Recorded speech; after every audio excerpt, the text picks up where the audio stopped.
इसके सबसे बड़ा कारण है। असंतुष्ट इति दरिद्र, जो असंतुष्ट है, जो दरिद्र उसी को बोल सकते हैं। जो असंतुष्ट है, जिसके पास लाखों करोड़ों रुपया भी है और फिर भी उसके मन में इच्छा है कि ये भी मिल जाए, वो भी मिल जाए, वो दरिद्र हो सकता है। और जिसको संतुष्टि है उसको दरिद्र नहीं बोल सकते। गरीबी होना अलग बात है, पर गरीब को हम दरिद्र नहीं बोल सकते।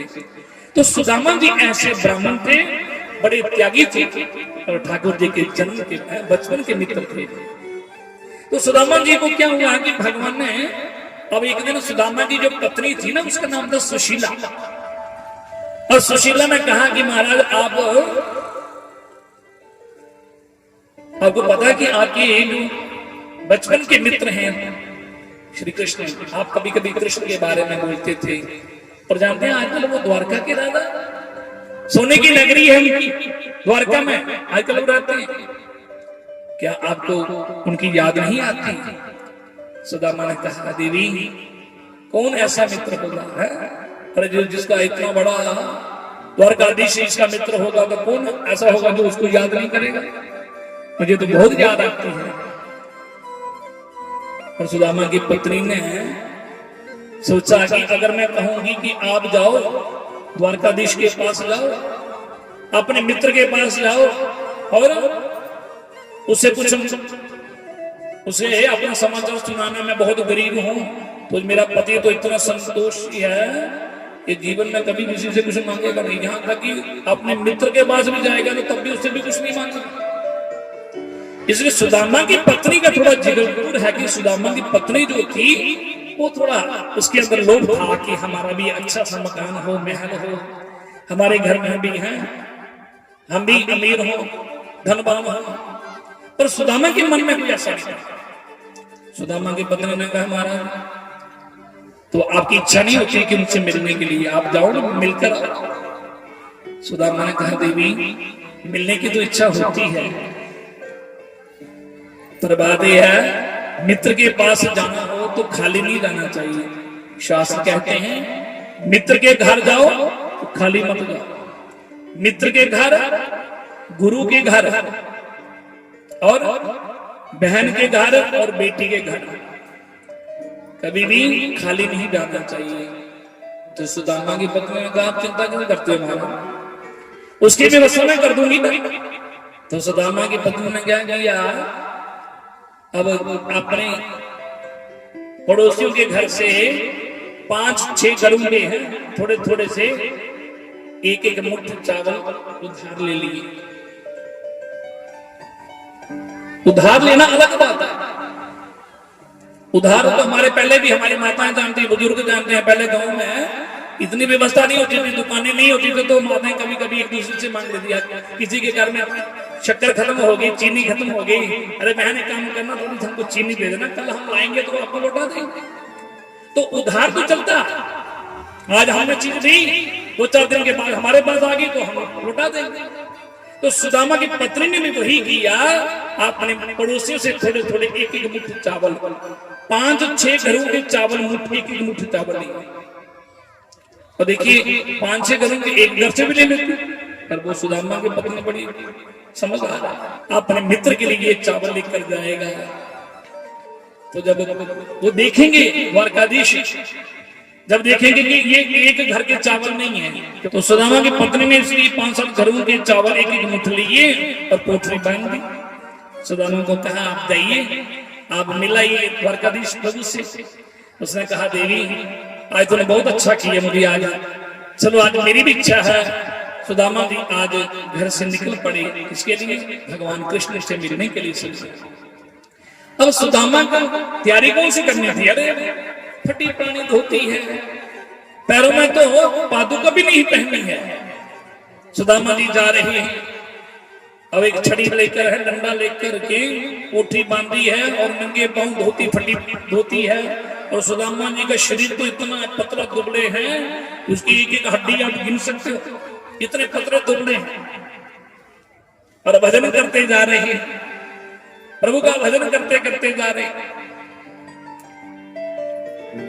और सुदामा जी महाराज करते करते, द्वारका तो कभी गए नहीं और द्वारका का रास्ता तो पता नहीं है, और सुदामा जी कहते हैं पहले तो पुष्कर में चले गए, फिर प्रयागराज तरफ चले गए। अब पूछते पूछते सुदामा जी तो जा रहे हैं पर, और सुखदेव जी कहते हैं परीक्षित भगवान का भजन करते करते जा रहे हैं सुदामा जी। और इधर एक सामने देखा तो एक नदी या रास्ते में आ गई। नदी को देखा कि नदी में बहुत पानी है, और सुदामा जी ने सोचा इस नदी को पार कैसे करूंगा। सुदामा जी सोच रहे थे, इतने दिन में एक केवट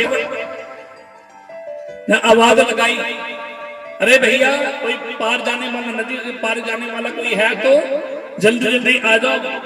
सुदामा जी ने जब आवाज सुनी और सुदामा जी ने कहा भैया जरा रुकना, हम आ रहे हैं, हमको नदी में पार जाना।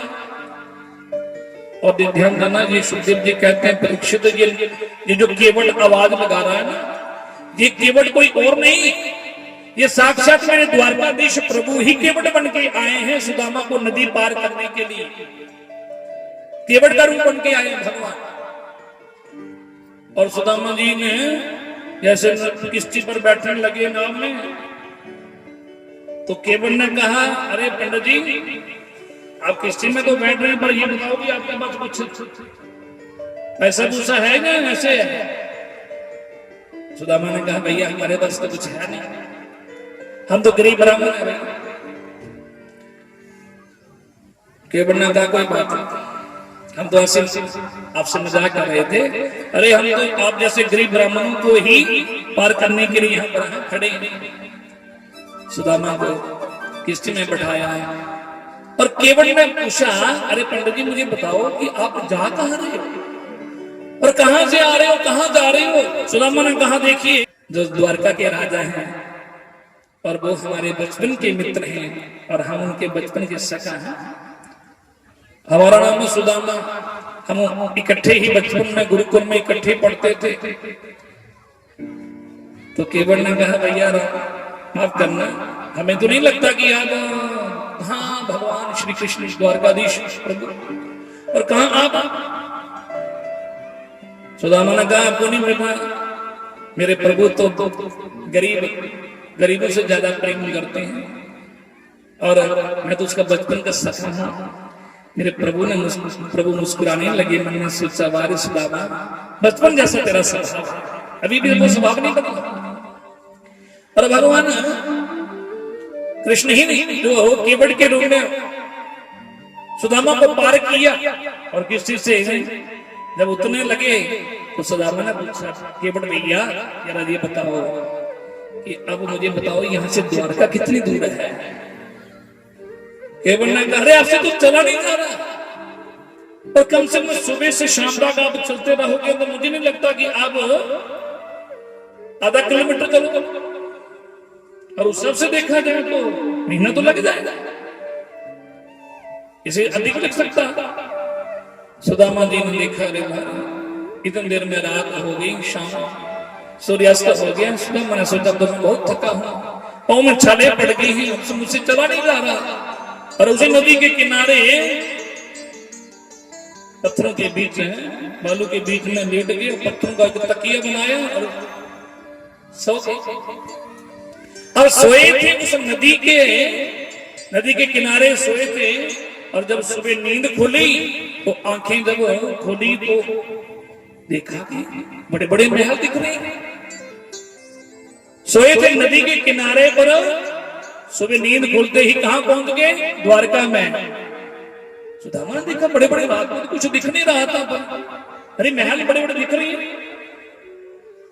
एक व्यक्ति जा रहा था, उसने पूछा भैया जरा बताना ये बड़े बड़े महल ये कौन सी जगह है?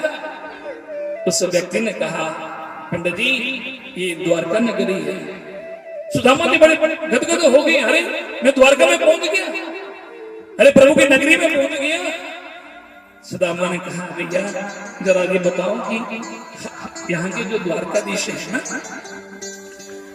यहाँ के जो राजा है महाराजा श्री कृष्णचंद्र जी महाराज, वो कहाँ मिलेंगे? उस व्यक्ति ने कहा कि आप हमें तो पता नहीं, पर आप एक काम करो, सामने सैनिक घूम रहे हैं, आप उनको जाकर पूछिए।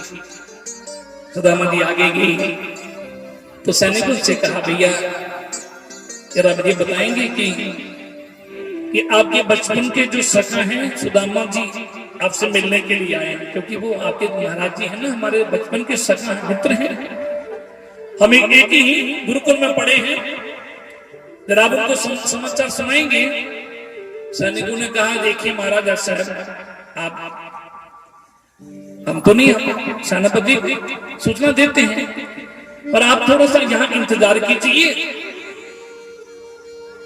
और हमें अभी सूचना मिली है, सूचना मिली थी कि प्रभु इस समय थोड़ा सा विश्राम कर रहे हैं, और हम सेनापति को सूचना देते हैं, पर तब तक आप थोड़ा इंतजार कीजिए, क्योंकि ब्राह्मणों के लिए, संतों के लिए मेरे प्रभु ने, हमारे प्रभु ने बिल्कुल 24 घंटे द्वार खोले रखे हैं, कभी भी कोई ब्राह्मण संत कभी भी आ सकते हैं। सूचना भी सेनापति ने आगे भगवान के पार्षदों को कहा, और भगवान के पार्षदों को जब कहा, सूचना दी, मेरे प्रभु को सूचना मिली, प्रभु कोई ब्राह्मण आया है, ब्राह्मण देवता आए हैं, नाम बताते हैं सुदामा, और कहते हैं कि वो आपके बचपन के मित्र हैं। और जैसे मेरे प्रभु ने सुना कि सुदामा आया, सुखदेव जी कहते हैं, परीक्षित जैसे ही मेरे द्वारकाधीश प्रभु ने सुना कि सुदामा आया है, अरे मेरे प्रभु तो बिल्कुल चरण पादुका पहनना भी भूल गए, और पीताम्बर भी नीचे गिर गया, भगवान दौड़ते जा रहे हैं, अरे सुदामा, अरे सुदामा, सुदामा कहाँ है, कहाँ है? दौड़ते दौड़ते भगवान, और भगवान के पार्षद ने देखा ये क्या, सेनापति ने पीछे दौड़े, रुक्मिणी मैया ने देखा, अरे क्या हो गया, मेरे प्रभु कैसे दौड़ रहे हैं, और क्यों बाहर जा रहे हैं, और ये किसका नाम ले रहे हैं? सेनापति ने कहा, महारानी जी, प्रभु को हमने सूचना दी कि कोई सुदामा नाम का ब्राह्मण कोई आया है, उसको हम सुनते ही दौड़ते जा रहे हैं, और भगवान दौड़ते अपने जैसे महल के बाहर जा रहे हैं, दौड़ते पीछे पीछे सेनापति, सब पीछे भगवान के पार्षद भी आ रहे हैं, करते करते जैसे बाहर भगवान ने देखा, सुदामा कहाँ, अरे सुदामा, और सुदामा जी ने तो देखा, क्या पता सूचना दी होगी कि नहीं दी होगी, क्या पता, वो हमारे बचपन के सखा है, क्या पता वो नाम से मिले। सुदामा ने सोचा कब तक इंतजार करूंगा, सुदामा जी ने सोचा चलता हूं, इस पीछे से मेरे प्रभु ने आवाज लगाई, अरे सुदामा, सुदामा की जैसे ही प्रभु ने, सुदामा ने भगवान की आवाज सुनी, मेरे द्वारकाधीश प्रभु की, तो भगवान सुदामा को देखकर दौड़ते सुदामा के पास आए, और सुदामा के गले लगाया, सुदामा को बोले, द्वारकाधीश भगवान की, तो द्वारकाधीश प्रभु ने सुदामा को गले लगाया, अरे सुदामा कब आए तुम? भगवान सुदामा ने कहा, प्रभु अभी ही कुछ देर में पहले यहाँ पहुंचा। भगवान सुदामा को अंदर ले आए, पर अपने उस सिंहासन पर मेरे प्रभु ने सुदामा को अपने सिंहासन पर बैठाया, और भगवान स्वयं उनके चरणों में बैठ के बोले, सुदामा।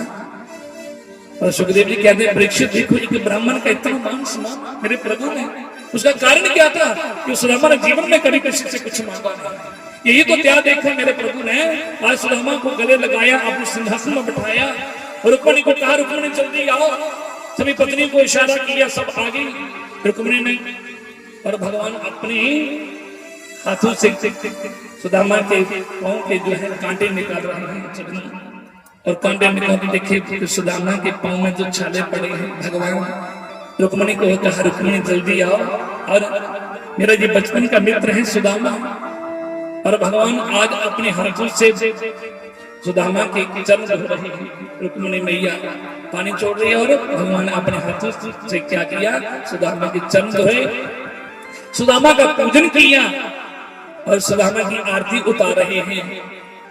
और सुखदेव जी कहते हैं, परीक्षित, रुक्मिणी ने देखा कि गरीब ब्राह्मण और इतनी इसकी पूजा, इतनी आरती हो रही है, पर सुखदेव जी कहते हैं, परीक्षित, भगवान ने सभी पत्नी को बुलाया, सब आए, सब आ गए, और सब एक एक करके आशीर्वाद है। भगवान ने कहा, जल्दी आशीर्वाद लो, हमारे बचपन के मित्र हैं।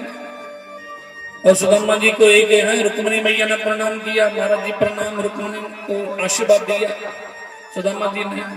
दूसरी आई, महाराज जी मेरा नाम है जयवंती, प्रणाम, सुदामा जी ने उसको भी आशीर्वाद दिया, सौभाग्यवती भव, पुत्रवती भव है, अब बहुत आशीर्वाद दे रहे हैं, हम करो लाला, तुम हमको प्रणाम करो, हम तुमको ही आशीर्वाद देते हैं, सबको आशीर्वाद मिल जाएगा। सभी को आशीर्वाद दिए सुदामा जी ने। और मेरे प्रभु ने कहा, अरे सुदामा, आपने अपने बारे तो बताया नहीं, घर में परिवार, पत्नी। सुदामा ने कहा, प्रभु शादी की तो इच्छा नहीं थी, पर घर वालों ने शादी कर दी, विवाह कर दिया, पत्नी बच्चे हैं। भगवान ने कहा, घर में परिवार सब ठीक है? बोले, हाँ प्रभु, सब आपकी कृपा। सुदामा ने एक बार भी नहीं कहा कि जिक्र नहीं किया कि मैं घर से बहुत गरीब हूं प्रभु। और सुदामा ने सोचा कहीं कहीं ऐसा ना हो मेरी आंखों से आंसू को बहने लगे तो ये लोग ये ना समझे कि ये गरीब है, कुछ मांगने के लिए आया होगा। आंसू को भी पी गए, रोए नहीं। और भगवान तो सब जानते हैं कि सुदामा घर से इतना गरीब है, देखो मेरे पास भी आया पर मुझसे भी कुछ नहीं मांगा। और भगवान ने कहा, एक सुदामा, अरे भाभी ने हमारे लिए कुछ तो भेजा होगा, हमारे लिए कुछ लाया नहीं आपने क्या? तो भगवान ने तो देख लिया था। सुदामा ने कहा, प्रभु आपके लिए आपकी भाभी ने कुछ भेजा है। भगवान ने कहा, जब पकड़ाओ। जब कोठरी को खोलने लगे और उसने देखा तो चावल, और चावल देखते ही तो मेरे प्रभु तो पैसे भी अंतर्यामी हैं, उनको बताने की जरूरत नहीं।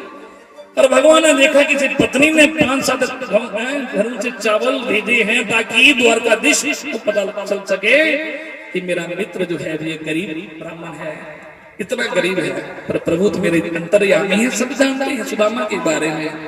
भगवान ने क्या किया, एक मुट्ठी चावल लिए और जैसे ही एक मुट्ठी चावल मुंह में धरे और एक मुट्ठी चावल मुंह में डालते ही मेरे प्रभु ने मन में एक संकल्प कर लिया और मन में ही कह दिया। भगवान ने क्या कह दिया कि स्वर्ग लोक की संपत्ति का सुख हे सुदामा मैं तुमको प्रदान करता हूं।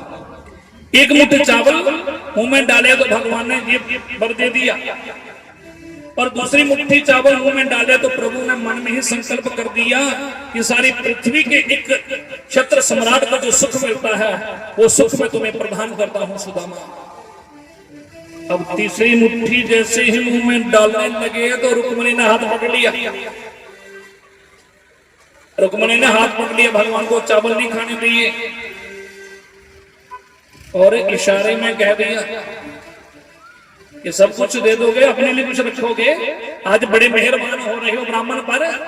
अरे जानते नहीं, अरे वो भी ब्राह्मण था, कौन? भृगु ऋषि, इसने आपकी छाती पर प्रहार किया था। पर मेरे प्रभु ने मन में ही कह दिया, अरे रुक्मणी वो भी तो ब्राह्मण था, तुम्हारी पत्रिका लेकर मेरे पास आया था, अगर वो नहीं आता तो तुम्हारा विवाह मेरे साथ होता क्या? वो भी तो ब्राह्मण देवता की कृपा है। पर कहानी ये इशारे इशारे में बात हो रही है। पर कहा क्या रुक्मणी ने कि प्रभु कच्चे हैं, ज्यादा खाएंगे तो बीमार हो जाएंगे। पर सुखदेव जी कहते हैं, परीक्षित इधर भगवान आज सुदामा से काफी वार्तालाप हुई। सुदामा ने कहा, प्रभु अब मुझे जाने की अनुमति दें, क्योंकि काफी समय हो गया मुझे घर से निकले हुए, मेरे बच्चे हैं, आपकी भाभी वो सब इंतजार कर रहे होंगे। सुदामा जी ऐसे आए और ऐसे ही आज प्रभु से मिलकर के आज बड़ी खुशी हुई, भगवान से मिलकर के, और ऐसे वापस चले गए।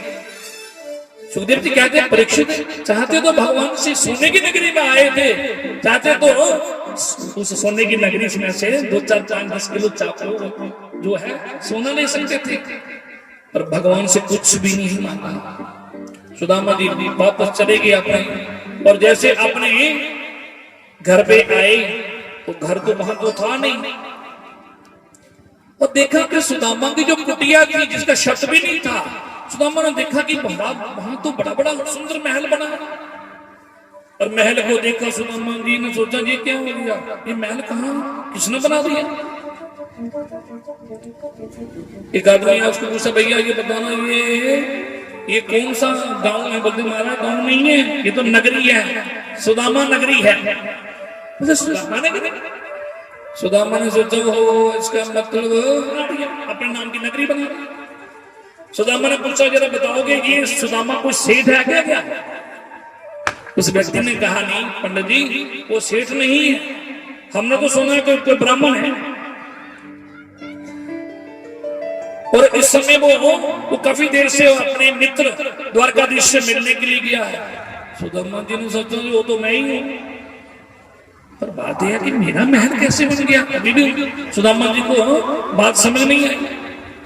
सुदामा जी ने सोचा चलो पता चल जाएगा। बोले ऐसा करो, सुदामा की पत्नी तो होगी ना ब्राह्मण की। बोले हाँ, वो तो अंदर होगी महल में महाराज, वो तो महारानी है।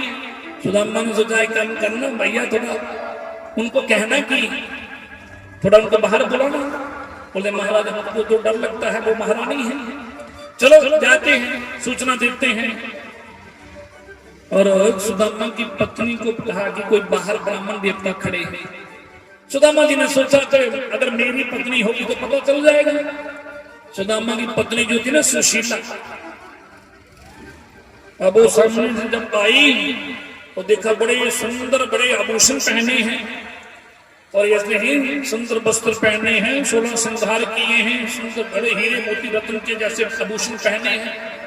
सुदामा अपनी पत्नी को नहीं पहचान सके। सुदामा ने देखा ये तो कोई महारानी है। सुदामा ने सोचा चलो अब हम तो चलते हैं। सुदामा ने जाने लगे तो पत्नी ने आवाज लगाई, अरे स्वामी आप कब आए। सुदामा ने सोचा ये तो मेरी पत्नी की आवाज है, सुशीला की। पीछे पूर कर फिर देखा, बोले सुशीला तुम, और ये क्या। सुशीला ने कहा स्वामी ये सब आपके मित्र की कृपा है, द्वारकाधीश प्रभु की कृपा है। जब आप यहाँ से गए थे तो जाने के बाद में कोई बड़े बड़े सेठ लोग आ गए और उन्होंने कहा कि हमको द्वारकाधीश प्रभु ने भेजा है, और ये आपकी हमारी जो कुटिया थी ना, ये सब यहाँ बहुत सुंदर महल बना दिया, कांच का महल बना दिया, और आपके नाम की पूरी नगरी बना दी, सुदामा नगरी बना दी। सुदामा ने कहा अच्छा। पत्नी को कहा कि तुमको तो यही चाहिए था ना, तुम कहती थी हमारे घर में हम भी हमारा भी अच्छा घर हो, मकान हो, और तुमको मकान मिल गया, धन दौलत मिल गई, तुमको तो यही चाहिए था ना। सुदामा ने कहा तुम अब एक काम करो, अब सोने की क्या करो, सोने का थाल सजाओ, चांदी की चपाती बनाओ, रोटी बनाओ, और हीरे मोती की चटनी बनाओ और खाओ, और मुझे तो भजन करना है। सुदामा जी ने कहा हम नहीं यहाँ रहेंगे। सुदामा जी जाने लगे तो पत्नी ने कहा आप जा रहे हो तो मैं क्या करूंगी यहाँ रह करके। सुदामा की पत्नी भी जाने लगी सुदामा के साथ। तो पीछे से आवाज आई, अरे सुदामा। सुदामा ने देखा कि आवाज तो मेरे ठाकुर जी की लगती है, द्वारकाधीश प्रभु की लगती है, और पीछे मुड़कर देखा तो पीछे टेढ़ी टांग वाला खड़ा है। बोले द्वारकाधीश भगवान की, तो मेरे द्वारकाधीश प्रभु पीछे खड़े हैं। देखा सुदामा को, कहा सुदामा कहाँ जा रहे हो तुम। बोले प्रभु आप, और ये क्या कर दिया। भगवान ने कहा सुदामा तूने बड़ी गरीबी देखी, तुम्हारे अब जो दिन है वो समाप्त हो चुके हैं। सुदामा अब तुम इस गृहस्थ जीवन में रहो, मुझे ये महल नहीं चाहिए, क्योंकि ये महल जब संसारी सुख मिलता है ना, तो बड़े बड़े सुख के समय भी लोगों के हृदय में प्रभु का नाम निकल जाता है। क्योंकि सुख के समय जीव परमात्मा को भूल जाता है, और दुख में ही तो भगवान को याद करता है। भगवान ने कहा नहीं सुदामा, ऐसा भी नहीं, जिस पर मेरी कृपा होती है ना, वो सुख और दुख में भी हर परिस्थिति में मुझे याद करते हैं। इसलिए मेरा ही प्रशासन की इसको स्वीकार करो, और फिर तुम गृहस्थ जीवन में प्रवेश करो, अपनी पत्नी के संग रहो, मेरा भजन करो, और अंत समय में मेरे बैकुंठ में आ जाना। तो सुखदेव जी कहते हैं परीक्षित भगवान के कहने पर सुदामा जी गृहस्थ जीवन में प्रवेश किया, और भगवान का भजन करते करते सुदामा जी भी अंत समय भगवान के परम धाम को चले गए। बोले द्वारकाधीश भगवान की। तो सुखदेव जी महाराज सुना रहे थे परीक्षित, इसी तरह भगवान का जी सुदामा चरित्र आपको सुनाया कि सुदामा जी जो है भगवान कृष्ण के मित्र, जिनको भगवान की कृपा, ठाकुर जी की कृपा हो गई। सुदामा जीवन में कभी किसी कुछ मांगा नहीं, पर भगवान ने वो दिया जो सुदामा सोच भी नहीं सकता था। तो सजनों, नहीं मांगने वाले, जो मांगने वाला होता है वो घाटे में रहता है, और नहीं मांगने वाला जो होता है वो फायदे में रहता है। तो इसलिए भक्त वो है जो कभी भी भक्ति के बदले में भगवान से कुछ ना मांगे। तो सुखदेव जी कहते हैं परीक्षित, इसी तरह भगवान का जो है सुदामा का चरित्र राजा परीक्षित को सुनाई ये कथा। तो परीक्षित को जो है अब ये 11वें स्कंद की जो कथा सुना रहे थे, और अब समय बहुत कम है, 1 बजे महाराज का जैसा कि 1 बजे ठीक है, 1 बजे जो है 10 मिनट रह गए हैं। उसके बाद महाराज जी भी आपको आशीर्वाद देंगे अपने मुखारबिंद से, और थोड़ी सी आपको संक्षिप्त में चर्चा करते हुए भागवत को हम विश्राम देंगे।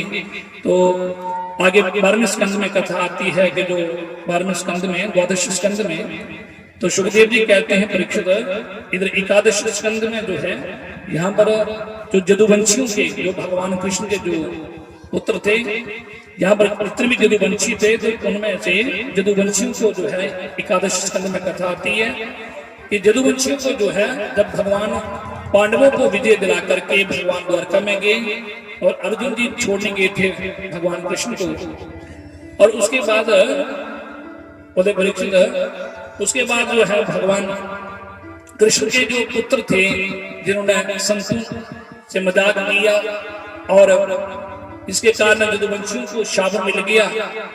और ये प्रसंग तो बहुत लंबा, इसमें लंबा हो जाएगा। तो इसलिए जदुवंशियों को शाप मिल गया जिसमें, और जदुवंशी जितने भी समस्त जदुवंशी थे सभी जदुवंशी जो है संतों के शाप को लग गया, और एक एक करते सभी जदुवंशी मारे गए, जिसमें मेरे प्रभु भी अंत समय में जो है आपने समस्त लीला समाप्त करके मेरे प्रभु जो है अपने परम धाम को चले गए। और जब भगवान परम धाम को चले गए उसके बाद जो है देवताओं ने कहा कि प्रभु आपको आपका दर्शन कैसे होगा। तो भगवान ने देवताओं को कहा कि कलयुग में अगर मेरा दर्शन करना है तो श्रीमद् भागवत ग्रंथ में मेरा दर्शन कर सकते हैं। और भागवत में भगवान उसी समय जो है, भगवान तो वैकुंठ में तो गए, पर कलयुग में शुरू होते ही भगवान इस कलयुग में सजनों भागवत ग्रंथ के रूप में भगवान जो है उस ग्रंथ में विराजमान हो गए, क्योंकि भागवत जो है ये साक्षात मेरे गोविंद का भावनांग स्वरूप है। भगवान द्वारका में समस्त लीला समाप्त कर परम धाम को चले गए, और भागवत एक रूप में, भागवत के रूप में भगवान उसमें विराजमान हो गए। और जैसे भगवान जो है अपने परम धाम को गए, सभी जदुवंशी मारे गए, उसके बाद सोने की द्वारका थी, और उसी समय जो है समुद्र के बीच में सारी की सारी द्वारका डूब गई। द्वापर जो खत्म हो गया, सुखदेव जी परीक्षित को कथा सुना रहे थे। परीक्षित, उसके बाद जो है अब तुम्हारे पांडवों को, तुम्हारे बाबा पांडवों को पता चला, तुम्हारी जो थी पांडवों की माता कुंती थी, उसने भी शरीर को त्याग, अपने शरीर का परित्याग कर दिया। तुम्हारे बाबा पांडव भी तुम्हें राजगद्दी पर बिठा करके चले गए, और उसके बाद परीक्षित तुम्हारा इतना अच्छा राजशासन चला। राजशासन करने के बाद जब तुमको शाप, आज से ठीक 7 दिन पहले तुमको शाप मिला, और परीक्षित तुम कथा सुनने के लिए आए थे यहाँ पर। जब 7 दिन पहले परीक्षित को शाप मिला था ना, और परीक्षित तो सुखदेव जी से कथा सुनने के लिए आए थे, और भगवान सुखदेव जी ने कहा परीक्षित मैंने तुम्हें 7 दिन और पूरी विस्तार से मैंने तुम्हें भागवत कथा सुनाई, क्योंकि सुखदेव जी ने सुनाई है वो, इसलिए परीक्षित को कह रहे हैं। अब हम 7 दिन में तो ना तो कोई परीक्षित जैसा कोई आज कलयुग में कोई श्रोता मिलता है सुनने वाला, और ना ही कोई सुखदेव जैसा कोई वक्ता सुनाने वाला मिलता है, क्योंकि वक्ता तो 24 घंटे सुखदेव जी ने कथा सुनाई परीक्षित को। परीक्षित में दिन रात कथा सुनी है सदन, और दिन रात 7 दिन लगातार कथा सुनी है, और परीक्षित ने एक बार भी बीच में कुछ ना कुछ खाया, ना कोई पानी पिया। लेकिन भागवत में लिखा कि सुखदेव जी ने बार बार कई बार परीक्षित को पूछा, परीक्षित तुमको प्यास नहीं लग रही क्या, तूने कुछ खाया नहीं, तुमको विश्राम नहीं करना क्या। परीक्षित ने बार बार यही कहा, गुरुदेव आप जो मुझे कथा रूपी अमृत पिला रहे हैं, और जिसको अमृत पीने को मिल रहा है तो उसको भूख प्यास लग सकती है। सचमुच सजनों की कथा अमृत है, और अमृत संत के जो पीते हैं कथा को उनको तो भूख प्यास लगती नहीं। 7 दिन पूरी भागवत सुनी है। पर एक बात है परीक्षित, अब मैं तुम्हें एक ही प्रश्न करूंगा क्योंकि समय कम है। परीक्षित ने कहा गुरु जी बताइए। सुखदेव जी ने कहा कि 7 दिन में तुमने मुझे हजारों प्रश्न किए, और मैंने एक प्रश्न का मैंने समाधान किया। कोई भी मन में प्रश्न हो, चाहे वो शौनक ऋषि ने प्रश्न किए हो तो सूर्य जी ने उन प्रश्नों का समाधान किया। और इसमें एक प्रश्न हमारे मन का प्रश्न का समाधान ढूंढ सकते हैं। इसमें तुम्हारे महापुरुषों ने जो ग्रंथों की रचना की है हम लोगों के लिए की है, ताकि इसमें एक प्रश्न का समाधान है। तो शुक्र ने अच्छा कि परीक्षित तूने मुझे हजारों प्रश्न किए, पर आज मैं तुम्हें एक ही प्रश्न करूंगा, अगर तूने मेरे प्रश्न का जवाब दे दिया तो मैं समझूंगा कि तूने पूरी भागवत सुन ली है। और जानते हो क्या प्रश्न किया? सुखदेव जी ने कहा, परीक्षित मुझे ये बताओ, 7 दिन पहले तुम्हें एक शाप मिला था और तुम यहाँ पर आए थे कथा सुनने के लिए, गंगा के किनारे इस वट वृक्ष के नीचे बैठ कर तुमने कथा को सुना। पर हे परीक्षित, आज मुझे ये बताओ कि आज तुम्हारा 7वां दिन है, तुम्हें तक्षक दसने के लिए आएगा, तुम्हारी अकाल मृत्यु होगी। अब तुम मुझे बताओ कि क्या तुम आज मरोगे? राजा परीक्षित ने कहा, गुरुदेव, अरे मेरा तो जन्म ही नहीं हुआ तो मेरी मृत्यु कैसे होगी? अरे जन्म, मैं तो एक आत्मा हूँ, आत्मा का ना जन्म होता है ना मृत्यु होती है, आत्मा तो अविनाशी है, आत्मा तो अजर अमर है, आत्मा को कोई नहीं मार सकता, ना इसका जन्म हुआ ना इसको कोई मार सकता है। तो शरीर का जन्म होता है, शरीर मरेगा, पर मैं शरीर नहीं हूं, मैं एक आत्मा हूं। तो यही जब प्रश्न राजा परीक्षित ने जब प्रश्न का समाधान किया तो सुखदेव जी गदगद हो गए, बोले, बारे राजन, अब मैं समझ गया कि तूने पूरी भागवत सुनी है, क्योंकि उसको परीक्षित के अंदर आज मरने का डर जो है, मृत्यु का भय है, वो बिल्कुल समाप्त हो चुका है। क्योंकि सज्जनों, भागवत हमारी मृत्यु को मंगलमय बनाने वाली की भागवत कथा, आज परीक्षित के अंदर वो भय खत्म हो गया। और उसी समय सुखदेव जी महाराज ने क्या किया, उन्हें परीक्षित, अब तुम्हारा समय होने वाला है, आज तक्षक आएगा। परीक्षित ने कहा, गुरुदेव, मैं कैसे आपका धन्यवाद करूं, आपने जो मुझे भागवत कथा सुनाई है। और सुखदेव जी ने क्या किया, परीक्षित ने भगवान सुखदेव जी का पूजन किया कि आपने मुझे कथा सुनाई, गुरुदेव, बड़ी आपने कृपा कर दी और आपने जो मुझे भागवत कथा सुनाई। तो सुखदेव जी महाराज जो है, राजा परीक्षित जो है सुखदेव जी का धन्यवाद कर रहे हैं, प्रणाम कर रहे हैं। और यही कथा सज्जनों जो है हमें जो है, ये जो सुखदेव जी ने परीक्षित को कथा सुनाई, और वही कथा जो मैंने संत महापुरुषों से जो मैंने सुनी है, सूर्य जी कहते हैं कि जो भी मैंने अपने गुरुदेव से सुनी है वो आपको मैंने कथा सुनाई।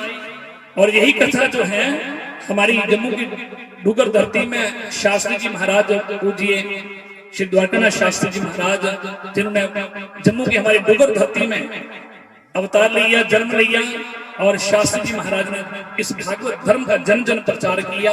आज जो भी कथा सज्जनों, आज मैं भी अगर मंच पर कथा कर रहा हूँ, ये सब उस बोरी वाले की कृपा है। तो इसलिए मुझे लगता है कि उस बोरी वाले को थोड़ा याद कर लेना चाहिए, जैसे परीक्षित ने सुखदेव जी को उसका धन्यवाद किया। और धन्यवाद कैसे करना चाहिए? ये हरि की कथा सुनाने वाले, हरि की कथा सुनाने वाले, तुमको लाखों प्रणाम, तुमको लाखों प्रणाम। और ये आप महाराज जी को भी कह सकते हैं कि महाराज जी की कृपा से आपको भागवत कथा सुनने को मिली है, तो इसलिए आपने धन्यवाद महाराज जी का भी करना है। क्या करना है? हरि की कथा सुनाने वाले, गोविंद की कथा सुनाने वाले, तुमको लाखों प्रणाम, तुमको लाखों प्रणाम, तुमको लाखों प्रणाम, तुमको लाखों प्रणाम। हरि की कथा सुनाने वाले, कृष्ण कथा सुनाने वाले, हरि की कथा सुनाने वाले, गोविंद कथा सुनाने वाले, तुमको लाखों प्रणाम, तुमको लाखों प्रणाम, तुमको लाखों प्रणाम, तुमको लाखों प्रणाम।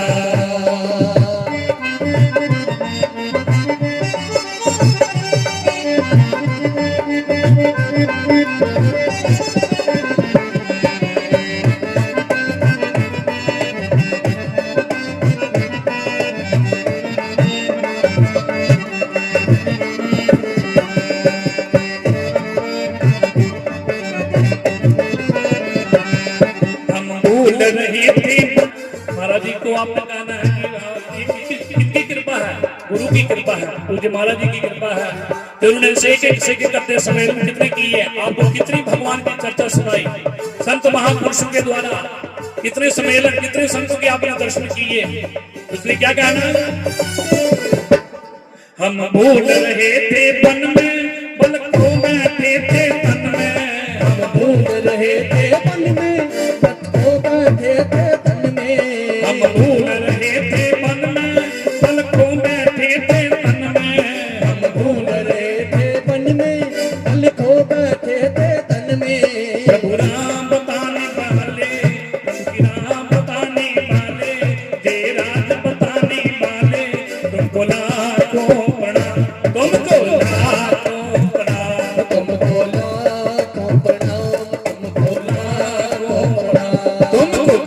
लाखों प्रणाम, तुमको लाखों प्रणाम, तुमको लाखों प्रणाम, तुमको लाखों प्रणाम।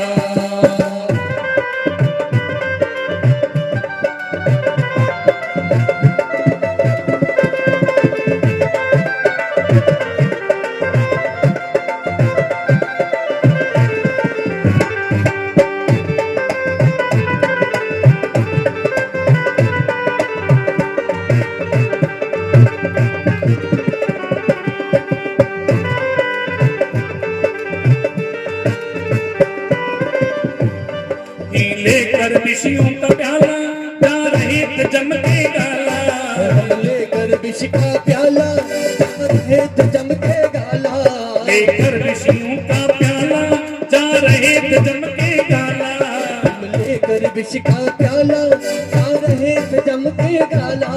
अमृत पान कराने वाले, उसका पिलाने वाले, अमृत पान कराने वाले, सुपर दुआ खिलाने वाले, तुमको लाखों प्रणाम, तुमको लाखों प्रणाम, तुमको लाखों प्रणाम, तुमको लाखों प्रणाम। हरि की कथा सुनाने वाले, कृष्ण कथा सुनाने वाले, तुमको लाखों प्रणाम, तुमको लाखों प्रणाम, तुमको लाखों प्रणाम, तुमको लाखों प्रणाम।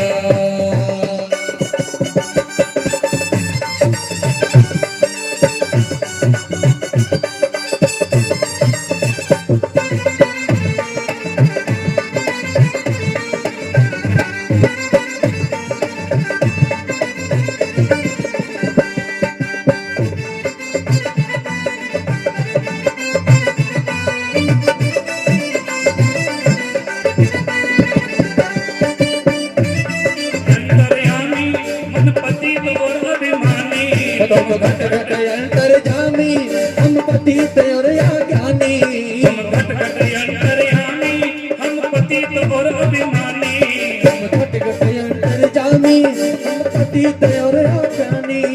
दर्शन कराने वाले, हरि का दर्शन कराने वाले, तुमको लाखों प्रणाम, तुमको लाखों प्रणाम, तुमको लाखों प्रणाम, तुमको लाखों तुमको प्रणाम।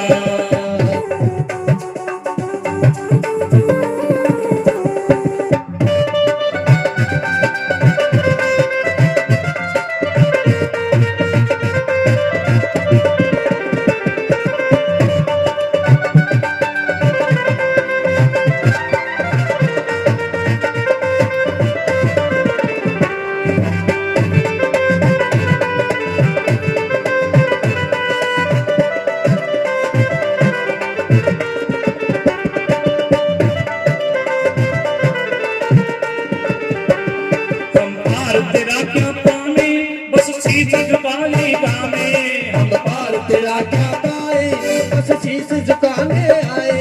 हम पार तेरा क्या पावे, बस शीश झुकाने गावे, हम पार तेरा क्या पाए, बस शीश झुकाने आए। आत्म ज्ञान कराने वाले, मुक्ति को दिलाने वाले, तुमको लाखों प्रणाम, तुमको लाखों प्रणाम, तुमको लाखों प्रणाम, तुमको लाखों प्रणाम। हरि की कथा सुनाने वाले, हरि की कथा सुनाने वाले, हरि की कथा सुनाने वाले, तुमको लाखों प्रणाम, तुमको लाखों प्रणाम, तुमको लाखों प्रणाम, तुमको लाखों प्रणाम। तुमको लाखों प्रणाम, तुमको लाखों प्रणाम, तुमको लाखों प्रणाम, तुमको लाखों प्रणाम। और उसके बाद परीक्षित कथा आती है कि परीक्षित जी महाराज को तक्षक आया, कहते हैं कि कश्यप नाम का ब्राह्मण अगर एक काल से कौन बचा सकता है, और वो तक्षक आया परीक्षित के आज जैसे ही उसके शरीर को डसा, परीक्षित का शरीर उसी समय जलकर राख हो गया। और आज इसी कथा से सूत जी महाराज शौनक ऋषि को सुना रहे थे कि हे ऋषियों, इसी कथा से आज परीक्षित को जो है आज मुक्ति मिल गई। राजा परीक्षित के लिए जो है बड़ा सुंदर विमान आया और आज परीक्षित जो है, क्योंकि शरीर का तो वैसे शरीर तो नाशवान है, जन्म शरीर का होता है, मृत्यु शरीर की होती है, पर आत्मा उस विमान में बैठ करके आज परीक्षित को इसी भागवत की कथा से मुक्ति मिल गई। बोली परीक्षित जी महाराज की। और इसी भागवत जो कथा जो है आप लोगों ने सुनी, और ये महाराज जी की कृपा से और महाराज जी के शिष्य जो है, ये लगता है जो हमारे हम सबके जो है प्रिय बाबा रतनलाल जी और उनके धर्मपत्नी, और इसके साथ साथ आप लोगों ने अपने पूर्वजों के लिए कथा को सुना, और इस भागवत की इसी अंतिम श्लोक से ही भागवत की पूर्ति होती है। बाकी तो भागवत मैंने पहले बोल दिया कि हमारे जो आचार्य लोग हैं जो भागवत का मूल पाठ कर रहे हैं, इसी से भागवत की पूर्ति होती है, किसी भागवत के अंतिम श्लोक से भागवत की पूर्ति होगी। ओम नाम संकीर्तनम यस्यः, ओम नाम संकीर्तनम यस्य सर्व पाप प्रणाशनम, सर्व पाप प्रणाशनम, सर्व पाप प्रणाशनम, सर्व पाप प्रणाशनम, प्रणामो दुख शमनः, प्रणामो दुख शमनम, तम नमामि हरिं परम, तम नमामि हरिं परम, नाम संकीर्तनम यस्याः, नाम संकीर्तनम यस्य सर्व पाप प्रणाशनम, सर्व पाप प्रणाशनम, प्रणामो दुख शमनः, प्रणामो दुख शमनस्त्वं, तम नमामि हरिं परम, तम नमामि हरिं परम, नाम संकीर्तनम यस्य सर्व पाप प्रणाशनम। अंत में जिसके नाम मात्र लेने से बड़े पाप जो हैं सब नष्ट हो जाते हैं, ऐसे ही श्री हरि के चरणों में हम सब लोग कोटि कोटि दंडवत प्रणाम करते हैं। बोले सच्चिदानंद भगवान की, श्रीमद् भागवत महापुराण की, श्री वेद व्यास भगवान की, सुखदेव भगवान की, सर्व संतों की, सर्व भक्तों की, माय मेरी सच्चियां जोता वाली ये माता तेरी सदा ही जय। जय कारा श्री बलिदान बोल सांचे दरबार की जय। जय जय श्री राधे, जय जय श्री राधे, जय जय श्री राधे श्याम। तो 7 दिन मैंने कथा जो भी मुझसे मंच में ओम स्वस्ति श्री गणेशाय नमः। ओम माता सरस्वती जी नमः। ओम नमो भगवते वासुदेवाय नमः। ओम श्री वेद व्यास देवाय नमः। ओम श्री सुखदेवाय नमः। ओम पवन सुत महावीराय नमः। ओम सतगुरुदेवाय नमः। ओम कुलदेवाय नमः। ओम गुरुदेव ब्रह्मा गुरुदेव विष्णु गुरुदेव महेश्वर। ओम गुरुरे साक्षात् परब्रह्म तस्मै श्री गुरुवे नमः। ओम परम पूज्य सदगुरुदेव जी के चरण कमल और परम पूज्य 1008 महामंडलेश्वर गीता पीठाधीश्वर स्वामी प्रकाशानंद जी महाराज और परम पूज्य महाभागवत के श्रेष्ठ ज्ञाता महात्यागी ब्रह्मदेव श्री चौपाद्वार शास्त्री जी महाराज और परम पूज्य व्यास गद्दी पर विराजमान श्रीमद् भागवत महापुराण के प्रवक्ता व्यास के स्वरूप में भगवत भूषण पूज्य पाद श्री जनकराज शास्त्री जी महाराज और परम पूज्य हमारे इस सप्ताह कथा के आचार्य श्री ऋषभ जी राकेश जी संगीत वृंद और मेरे समक्ष बैठे हुए ब्रह्म विद्या के श्रोतागण आपके हृदय में बैठे हुए परम पिता परमात्मा और अपने सदगुरु के चरणों में कोटि कोटि नमन करता हूं। बोलो श्री राम जय जय की जय। धर्म प्रेमी बंधु श्रीमद् भागवत महापुराण कथा सुनते सुनते 7 दिन हो गए। धर्म प्रेमी बंधु इन्ने दिने विच इस कथा करना जींदे जी मुक्ति मिली है। राजा परीक्षित दी मुक्ति मरने का बाद नहीं मिली, उसी जींदे का मिली है। मरे दे ते मिलती है, जेडे करवांदे ने उन्हें ही मिली जाती है, पर जेडे सुनते ने उन्हें ही जींदे के मिली जाती है। मुक्ति आखदे कुछ नहीं, मौत को भयभीत नहीं होना, मौत का कोई डर नहीं। वो समझी जा कि बंदा मरदा गया। राजा परीक्षित ने कथा सुनी है कि आखिया जिस वेले मौत का भय खत्म हो ते वो समझी जाता है कि आत्मा मरदी के नहीं है तो मौत कहदी है। इं गया परमात्मा धर्म का प्रतीक है। जेड़े धर्म के उपर चलते चंगे काम करते वो मौत को नहीं डरते, मौत को नहीं डरते कि असं मरना है। वो हजे सारा जन्म नवा होना है, असं की शरीर नवा मिलना, असे वस्त्र बदलने में कहला जा रहा है नवे वस्त्र बदल दे, उसी का मुक्ति आखते हैं कि ममता खत्म हो जा। रोंदा बंदा ता है जिंदे कन्नै ममता सारी उम्र कड्ढी दी, ध्यान उत्थे रौंदा तो रोना होंदा तां गै रोंदा बंदा तो मौत कड्ढ। फिर बुरे कर्म कीते दे अगे आउंदे, फिर डर लगदा भी मरी आ ते मेरा अगे के बने। मौती का डर तो तां लगदा है कि जेड़े बुरे कर्म कीते दे हुंदे वो परमात्मा मरदे होए रील चाढ़दा अगे वे तू कीते। अगर चंगे कर्म कीते दी होण ते मौत दा कहदा डर है। नवा थारा जन्म होई जाना, अच्छे वंश दे जन्म होई जाना। धर्म प्रेमी बंधु, पर धर्म का सहारा लेना, ज्ञान प्राप्त करना कि आदमी का धर्म की है। धर्म परमात्मा जिस बखी धर्म है उस बखी, और जिस बखी आधर्म में पाप है उसका परमात्मा संग नहीं करता, उसी डर लगता है। जेड़े धर्म से चलते उन्हें की मरने का कोई डर नहीं, ना मौत को डरना चाहिए। पर जिन्ना चिर वो चल नहीं इन्ने चिर ममता जे जुड़ती है, मौत को डर तो ममता जुड़ती नहीं। सच पर चले तो ज्ञान होंगे, घर कन्नू ममता टुटती है, संसार कन्नू ममता टुटती है, वह मन सिर्फ परमात्मा वाली बखी होंगे है, तो वह समझ लो मुक्त हुई है, उसी मौत का कोई डर। धर्म प्रेमी बंधु, तो फिर धर्म क्या होगा? धर्म आखदा है कि ये जड़ा मीट बनेगा, शराब बनेगा, मांस खाने आसे, ये सारा धर्म नहीं, ये सारा धर्म नहीं।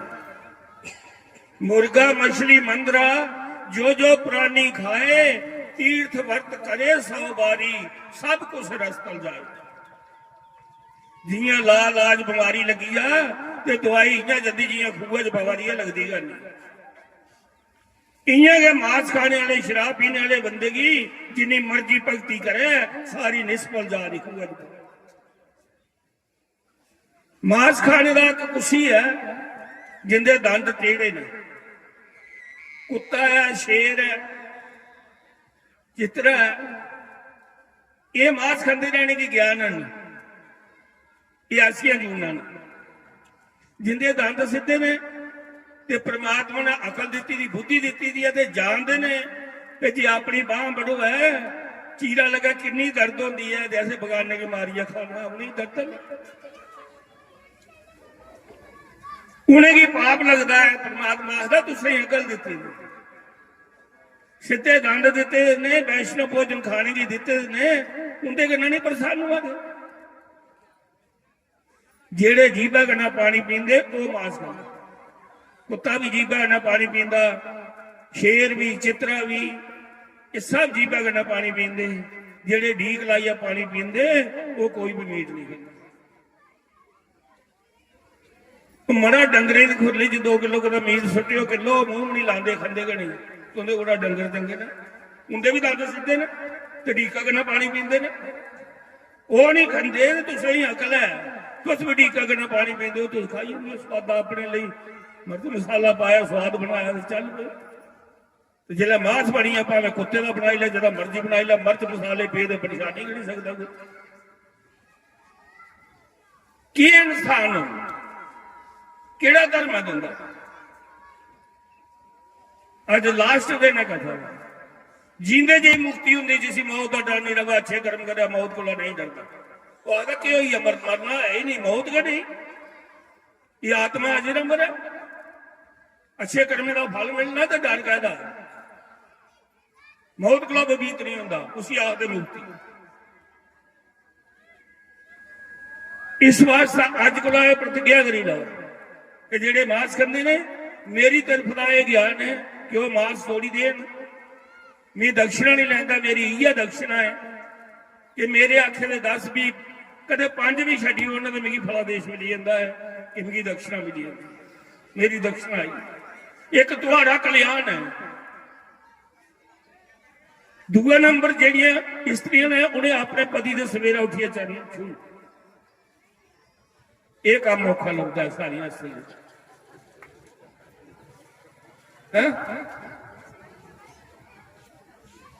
ये धर्म है कि अपने पति ने सवेरा स्नान करिए चरण छू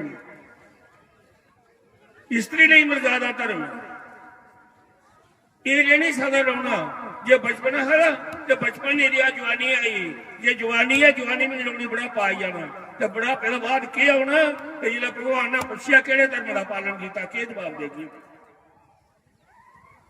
माता सती सावित्री ने जमराज का पीछा किया जमराज तक जमराजे कन्नै लड़ती रही लास्ट में अपने पति के प्राण ले मोह के जीता किया लड़ती रही स्त्री का धर्म है 1 फुट छिंडे भरा संत की मथा टेकना शरीर कने स्पर्श नहीं होया ये भी धर्म है 1 फुट छिंडे भरा मथा टेकना संत दूआ नंबर सवेरा उठिए चरने हाथ लाना ये तो परंपरा का बंद हुई है नवे शेरे शुरू करने की शर्म आती है उन्हें पहले नहीं लाया अज समझी लाया भी ऐसे कि अज के ज्ञान में आए कथा अज का सुनिए और सवेरे वाला लगिए सारिया स्नान करिए तो पति अपने दे चरने हाथ लाना पक्की गल चेता रखियो और जेडे जिन्ने भी मेरे को छोटे बड़े जो भी है जिन्हें माता पिता है जिन्हें नहीं है उदी तरफ ध्यान करिए तो उसी मथा टेकी लान जिंदे है वो पुत्र भी अपने पिता की चरण स्पर्श पुत्र ने भी सवेरा उठिए स्नान करिए पिता की चरण स्पर्श और इस में और एक गल और चेता रखियो पक्की गंडी बनी रहे वह कथा सुनी है 2 गल्लां के कदे अपने जीवन च लाई होणगियां ये भी तुहाडा कल्याण करी सकदी जैसन कोई माड़ा मुट्टा मान मिटाओ है होंदा है 2 घड़े भी घड़ियाली टकरांदे ने जेडे समझदार ते ज्ञानी ने वो इन्ने टकरांदे ना बाहर बाज नहीं जा जेडे आप ज्ञानी ना वो इन्ने टकरांदे ना पूरा पिंड सुनदा पे लड़े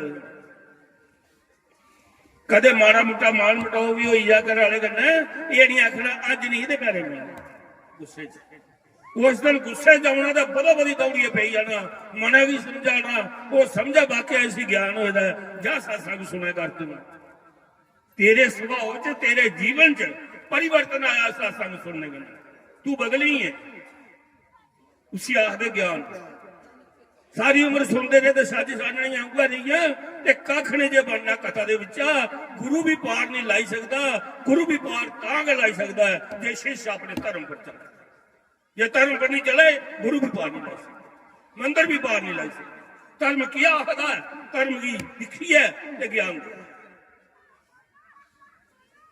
कल्याण करना है ते जेड़ा गुरु का भगवान है जेड़ा भगवान सारे का साफ लैंदा है गुरु का काम है भगवान करना मिलाना भगवान की जंदा वो रस्ता मैं अपनी वाह वाह वास्ता वास्ता मैं आखा बस गुरु को पार लाता मैं तो ही पार लाइना तो मैं नजर लाई सकता क्योंकि लेखा लेने वाला मेरा मालिक है वो मेरा भी मालिक तो तुंदा भी मालिक है वो मिगी भी सजा देने वाला है तू की ज्ञान बनाई ऊपर बिठाया है क्या प्रवक्ता बनाई है तू क्या ज्ञान दिता ਜਿਹੜੀਆਂ ਖੂਹਾਂ ਦੀਆਂ ਡੰਡਾ ਪਹਿਲਾਂ ਪਰੋਂਦੀਆਂ ਨਾ ਖਾਲੀ ਹੁੰਦੀ ਨਾ ਉਹ ਪਹਿਲਾਂ ਪਰੋਂਦੀਆਂ ਨੇ ਮਤ ਕੋਈ ਸੋਚੇ ਕਿ ਉੱਪਰ ਵਾਲਾ ਖੱਲ ਨਹੀਂ ਆਉਂਦਾ ਤੇ ਖੱਲਾ ਵਾਲਾ ਉੱਪਰ ਨਹੀਂ ਦਿੰਦਾ ਇਹ ਬਿਮਾਰ ਨਹੀਂ ਹੈ ਆ ਹੀ ਸਕਦਾ कर्म चंगे करेगा तो दोबारा उसी जन्म में लगता मुड़ी प्रवक्ता बनेगा तो जेकर नहीं तो फिर वो प्रवक्ता वो फिर खल पाऊ तो खला वाला कोई जड़ा न करा ऊपर एक कर्मे का खेल है, किस्मत के चक्कर की तरह जिन्हें खूबे दी जंगल सुनाया ना, जड़ियां खाली होंगे पहले सारे पर लागू है, सारे पर भी किस मर्यादा लागू ने कि जो सुना दे वो पर चला दे, जे नहीं चला तो झूठा ज्ञान कह ली दिया दे। हर बंदे ने अपने को बड़ी की माता समान समझना चाहिए, बराबर की भैन समान समझना, छोटी की पुत्री समान समझना चाहिए हर जीव का। और धर्म प्रेमी बंधु दूआ नंबर दो गल्लां दसियां तुसें ये करगियो, जेड़े भरा सुने ने मेरे को निके सुने ने, उन्हें भी अपने माता पिता के चरण सुने और सारियां अपने पति के चरण आखियां। इन्हें दो गल्ले अपनाए लो तो मीट छोड़ी हो, मीट नहीं खाना। ते जे सारी उम्र कथा सुननी है तो बड़े महाराज एक बड़ा सोहना दृष्टांत देंदे है कि कुछ ने खूह लवाया तो खूह लवाया वो गया पंडित होने, पंडित जी खूह कुत्ता पी है, लोग पानी नहीं पिए, उन्हें कहा कियां पीना भाई, जा 100-200 कड़ा पानी बाहर कढ़, 100-200 कड़ा पानी दूए खूह का पा, गंगा जल पा, 5 गब पा, आपे पीते लोग। वो गया, उन्हें 100-200 कड़ा पानी बाहर कढ़िया, 100-200 कड़ा पानी दूए खूह का पाया, 5 गब पाए, गंगा जल पाया, लोग पानी फिर नहीं पिए। फिर गया पंडित को, पंडित जी लोग पानी फिर नहीं पिए रहे। उन्हें कहा जो काम दसिया वो किया, उन्हें कहा बिल्कुल किया, क्या किया, 100-200 कड़ा पानी बाहर कढ़िया, 100-200 कड़ा पानी दूए कुएं का पाया, 5 गब पाए, गंगा जल पाया। उन्हें कहा कुत्ता बाहर कढ़िया, आखा तू कदू आख्या कुत्ता बाहर कढ़, कुत्ता तो बेच गए। जे तुसें भी 1000 सप्ताह सड़िया कुत्ता अपने अंदर का रखना है तो फिर परमात्मा नहीं मनता, वो इन्ना न्याया नहीं। कुत्ता बाहर कढ़ने को पाना, तुम 21 सप्ताह सड़िया कुत्ता बाहर कढ़ी उड़ो तो समझ लो तो भी पानी पीने लायक परमात्मा का लाग्या पुजने का। जे अमल नहीं करना तो सुने का इल्म कुछ लेखा नहीं। और धर्म प्रेमी बंधु आज सत्संग का ज्यादा समा नहीं है, मैं ज्यादा प्रसंग नहीं दिता कि शिव भगवान का एक छोटा जहा प्रसंग देना कि वो भी कथा बिच आनी। शिवरात्रि का दिन है, भगवान शिव की बड़ा भोला भाला आखते सारे देवते। कोई आखन लगी वो देवता दसो जरा तौड़े वरदान दिया, तो सारे आखते शिव जी भगवान की भगती करिए। कि गल मैं लगता भी कख नहीं, एक लोटा जल तो सारिया गले दाल तो मसला मर्जी जड़ा तो उसकी समग्री की है, बिल पत्थर ते अख दूधा भी मुक्ता है। एक काम का उपर चढ़ाई का दूआ गड़बा होता तो रोड़ी रोड़ी उड़ता, उसी जो भी कोई चैथा नहीं। इन्ना सस्ता देवता शिवरात्रि का दिन है, भगवान शिव बड़े प्रसन्न है। एक चोर है, वो उसी चोरी का दाड़ ही कुदा लगे, शिव जी का मंदिर लंबा उसी कुदा काम था। मंदिर बड़ा बड़ा, पुजारी कोई नहीं। वो गया अंदर देखा, अपना उन्हें कपड़ा बालिया, लोग अड़िया देखा तो आसा पासा लपा शिव जी बोल के लपना, कोई गहने होने पे देखो शिव लिंग का सारे देवते के माल चढ़े ना शिव जी का क्या होंगे। अख तू रहा हो तो कोई जो डोले का रोले उठा पे लभे कख नहीं। आखन लगा ये भगवान तू सारे देवते को बड़ा शिव शक्ति है, पर तेरे को भी कख नहीं, मेरे को भी कख। मैं तेरे मंदिर बड़ी खिलाइया आया है, पर तेरे को आया कख नहीं, लुटांगे चोरी का नहीं करा। कन्ना रोया शिव लिंग के गले लगी लगी है, तो कन्ना उसी सुना दो। चोर भी खरा है, इं नजर उपर पई तो वह टल घंटा है जरा उपर वह टंगे ठनकार वाला वो पिछले आखला बड़िया कर ये लिये मथा टेकिया तो आख लगा भगवान मी बड़ा तंग हाँ, हूं मैं तेरा ये तन द्वार ना आपे को सजनो चढ़ी जाओ, तू भी ज्यादा घट तू कि आपे को दाजना कोहड़ा चढ़ाई होना ये मैं ली ना। तू सारे का प्यो भी आए, बाबा भी आए, दादा भी, मेरा भी किस लगना तो तेरे को नहीं मंगा, तू कदे को मंगा। कला ही हथ पाई दिता, खोलन लगा ये आम नहीं पुजा। फिर क्या किया, फिर मुड़ी निंदा या मथा टेकिया कि पोतरा भी बाबा के सिर चढ़ी जाता, वो कि रो करता कि तुम्हें पड़ताला है सारा।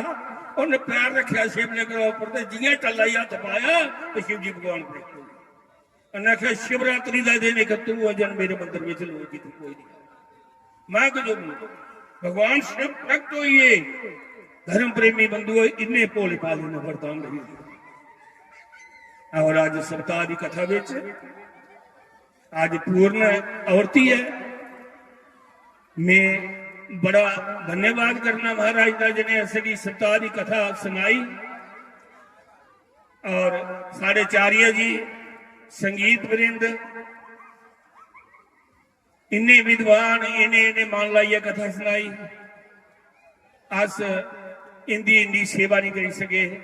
जे साड़ी सेवा में कोई त्रुटि रही है कि सानू क्षमा करन और असली आशीर्वाद देन।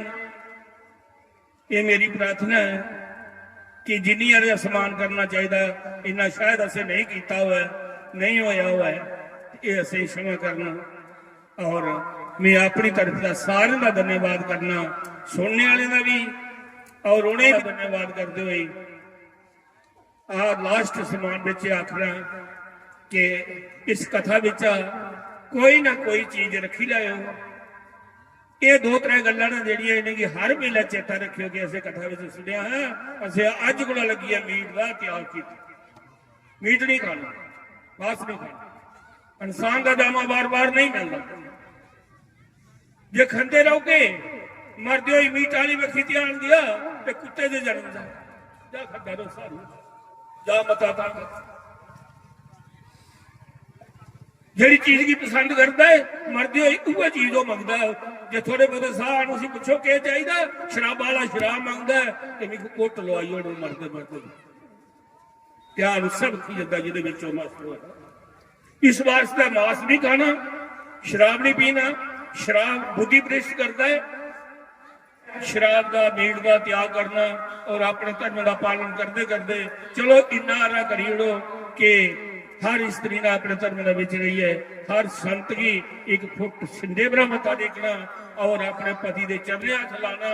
परमात्मा उनकी बुद्धि की ज्यादा बढ़ाग अपनी वखी लाग उसी ज्ञान अपना आप गाँव जाना जी ना ज्ञान का प्रगट होंगे जाना।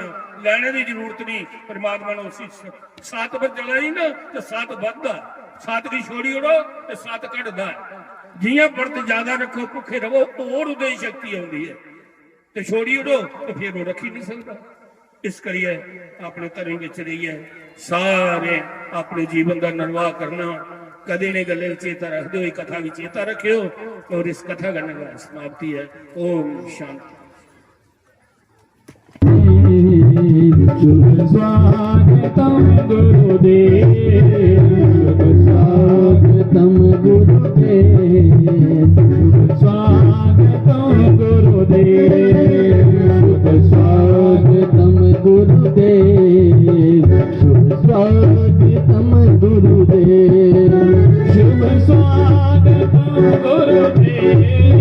गौरी प्रचोदयात्। ओम नारायणाय विद्महे वासुदेवाय धीमहि तन्नो विष्णु प्रचोदयात्। ओम महालक्ष्मी च विद्महे विष्णुपत्नी च धीमहि तन्नो लक्ष्मी प्रचोदयात्। ओम पंचवेदाय विद्महे मुक्ति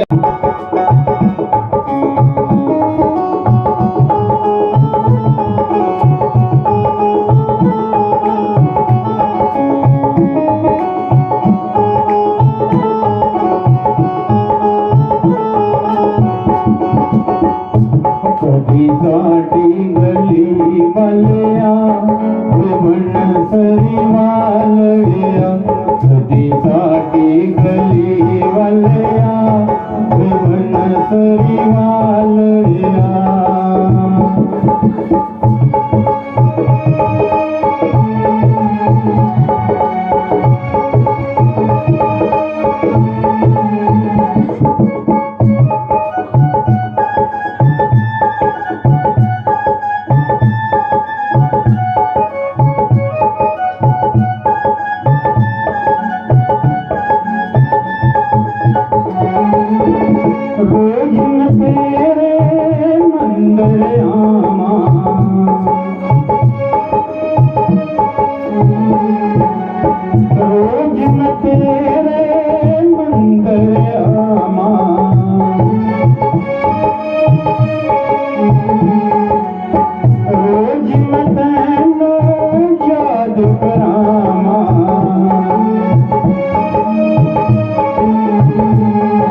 बोलो नारायण भगवान की।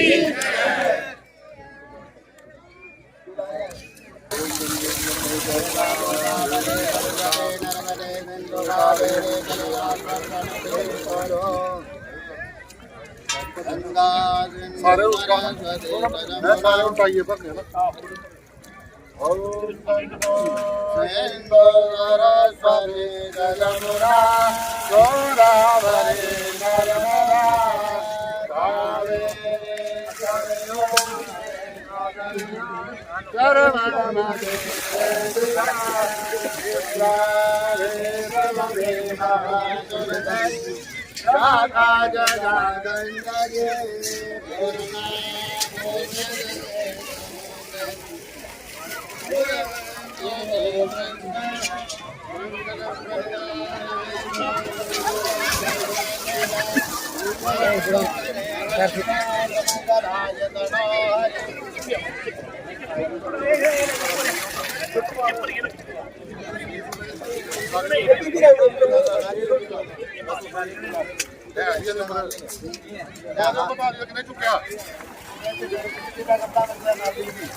बिहारी तेरी आरती गाओ, बिहारी तेरी आरती गाओ, निर्बाम की बिहारी तेरी आरती गाओ, बिहारी तेरी आरती गाओ, हे गिरधर तेरी आरती गाओ, हे गिरधर तेरी आरती गाओ, आरती गाओ प्यारे तुझको गाओ, आरती गाओ प्यारे तुझको गाओ, आरती गाओ मोहिना तुझको गाओ, आरती गाओ मोहिना तुझको के बिहारी तेरी आरती गाऊं, आके बिहारी तेरी आरती गाऊं, हे गिरधर तेरी आरती गाऊं, हे गिरधर तेरी आरती गाऊं, मोर मुकुट तेरे शीश पे सोए, और मुकुट तेरे शीश पे सोए, प्यारी मन से मुनि मन मोहे, मोने मन मोहे, एक शबी मृतधारे बलिहार में गाऊं, के बिहारी तेरे आरती गाऊं, आके बिहारी तेरी आरती गाऊं, हे गिरधर तेरी आरती गाऊं, गिरधर तेरी आरती गाऊं, आरती गाऊं प्यारे तुझको गाऊं, आरती गाऊं प्यारे तुझको गाऊं, आरती गाऊं मोहिना तुझको गाऊं, आरती गाऊं प्यारे तुझको गाऊं, के बिहारी तेरी आरती गाऊं, आके बिहारी तेरी आरती गाऊं, हे गिरधर तेरी आरती गाऊं, गिरधर तेरी आरती गाऊं, चरण से निकली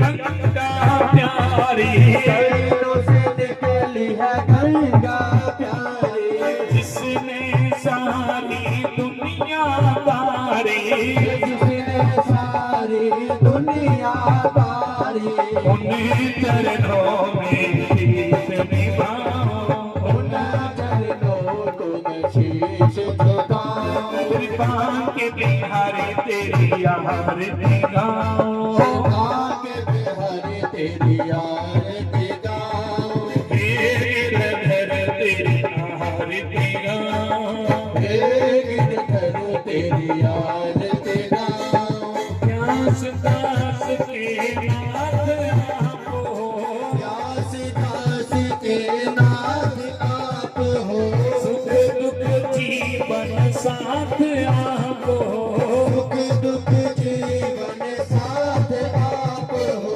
तेरी चरणों की बलि बलि गाऊं, श्री चरणों को बलि बलि जाऊं, ये बांग के बिहारी तेरी आरती गाऊं, आके बिहारी तेरी आरती गाऊं, हे गिरधर तेरी आरती गाऊं, गिरधर तेरी आरती गाऊं, आरती गाऊं प्यारे तुझको गाऊं, आरती गाऊं प्यारे तुझको जाऊं, आरती गाऊं मोहिना तुझको गाऊं, आरती गाऊं मना तुझको गाऊं, बांग के बिहारी तेरी आरती गाऊं, आके बिहारी तेरी आरती गाऊं, हे गिरधर तेरी आरती गाऊं, गिरधर तेरी आरती गाऊं, बांग के बिहारी तेरी आरती गाऊं,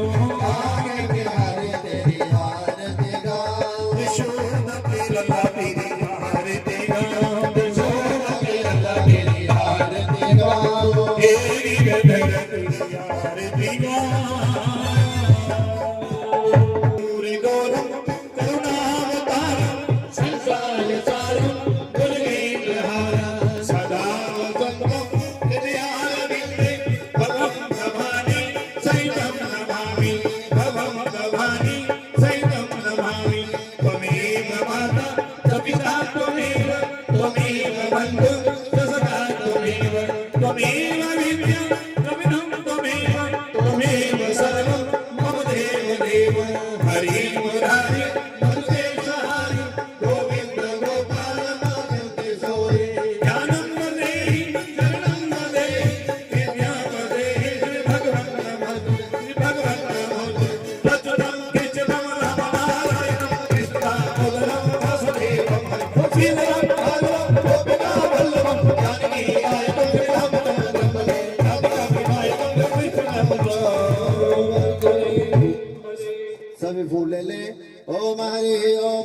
देवानि ब्रह्माणि प्रथमान्यासन्ना देहानाकं महिमानः भजन्ता यथा पूर्वे साध्यः सन्ति देवः हरिः ओम् एकदन्ताय विद्महे वक्रतुण्डाय धीमहि तन्नो दन्ति प्रचोदयात् हरिः ओम् तत्पुरुषाय विद्महे महादेवाय धीमहि तन्नो रुद्रः प्रचोदयात् हरिः ओम् कात्यायनी च विद्महे कन्याकुमारी च धीमहि तन्नो गौरी प्रचोदयात् हरिः ओम् नारायणाय विद्महे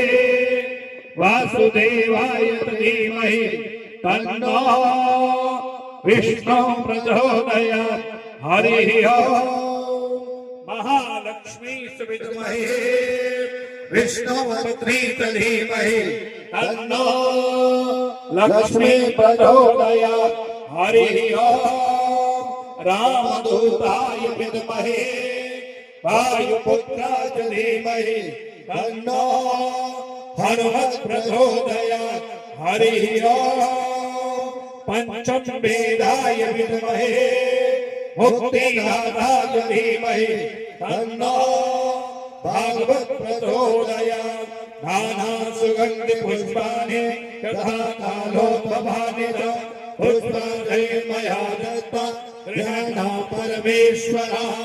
ओम पुराण पुरुषोत्तमाय नमः। चरण कमलेषु मंत्र पुष्पांजलिं समर्पयामि। बोले सतगुरुदेव भगवान की जय। श्री गुरुदेव भगवान की जय। श्री महाशक्ति तत्व शास्त्री महाराज की जय। श्री बालकृष्ण भगवान की जय। श्री वृंदावन बिहारी लाल की जय। श्री जुगल जोड़ीर सरकार की जय। श्री अवर रामचंद्र भगवान की जय। पवन सुध हनुमान की जय। उमापति महादेव की जय। श्री सच्चिदानंद भगवान की जय। श्रीमद् भागवत महापुराण की जय। श्री वेदव्यास भगवान की जय। श्री सुखदेव भगवान की जय। सर्व संतों की जय। सर्व भक्तों की जय। मैं मेरी सच्चियां जोत वाली माता तेरी सदाई जय। जय कराशी फूल खिले फूला नाल नी बधाई होए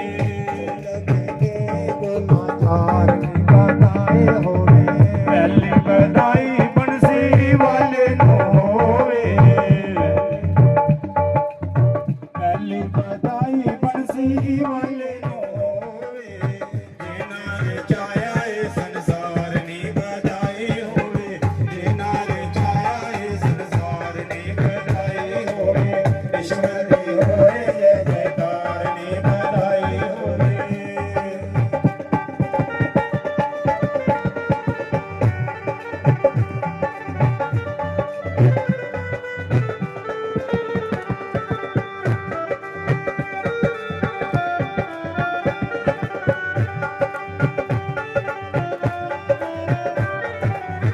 मेरे बधाई शेरावाली नोवे मेरे बधाई शेरावाली नोवे जगमग जोत जगाई नी बधाई होवे जगमग जोत जगाई नी बधाई होवे ईश्वर की होए जय जयकार नी बधाई होवे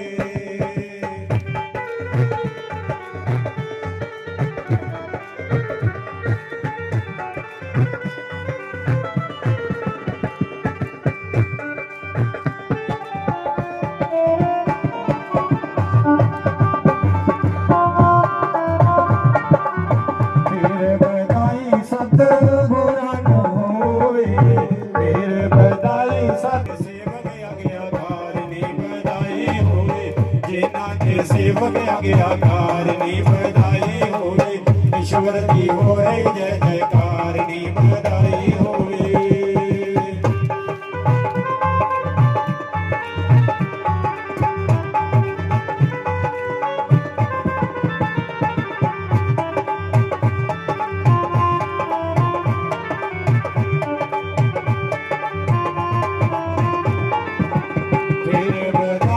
ਸ਼ਾਸਤਰੀ ਮਹਾਰਾਜ ਨੂੰ ਹੋਵੇ, ਫਿਰ ਵਧਾਈ ਸ਼ਾਸਤਰੀ ਮਹਾਰਾਜ ਨੂੰ ਹੋਵੇ, ਜਿਨ੍ਹਾਂ ਨੇ ਭਗਵਤ ਕਥਾ ਸੁਣਾਈ ਨੀ ਵਧਾਈ ਹੋਵੇ, ਈਸ਼ਵਰ ਦੀ ਹੋਵੇ ਜੈ ਜੈਕਾਰ ਨੀ ਵਧਾਈ ਹੋਵੇ, ਜੈ ਜੈਕਾਰ ਵਧਾਈ ਹੋਵੇ।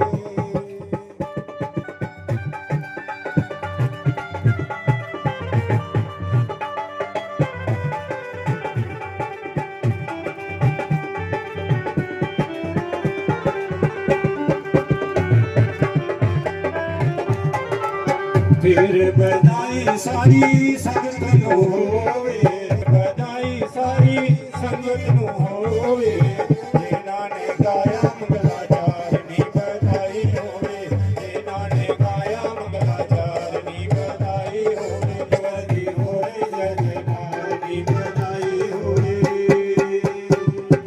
ਜੈ ਹੋ।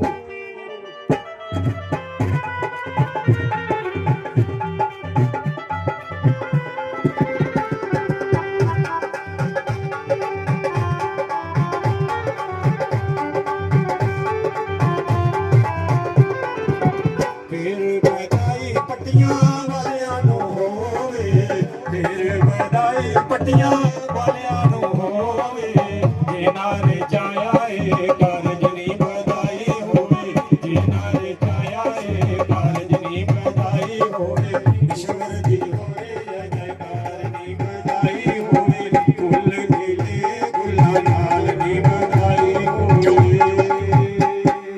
ਬੋਲੇ ਸਤਿਗੁਰੂ ਮਹਾਰਾਜ ਕੀ ਜੈ।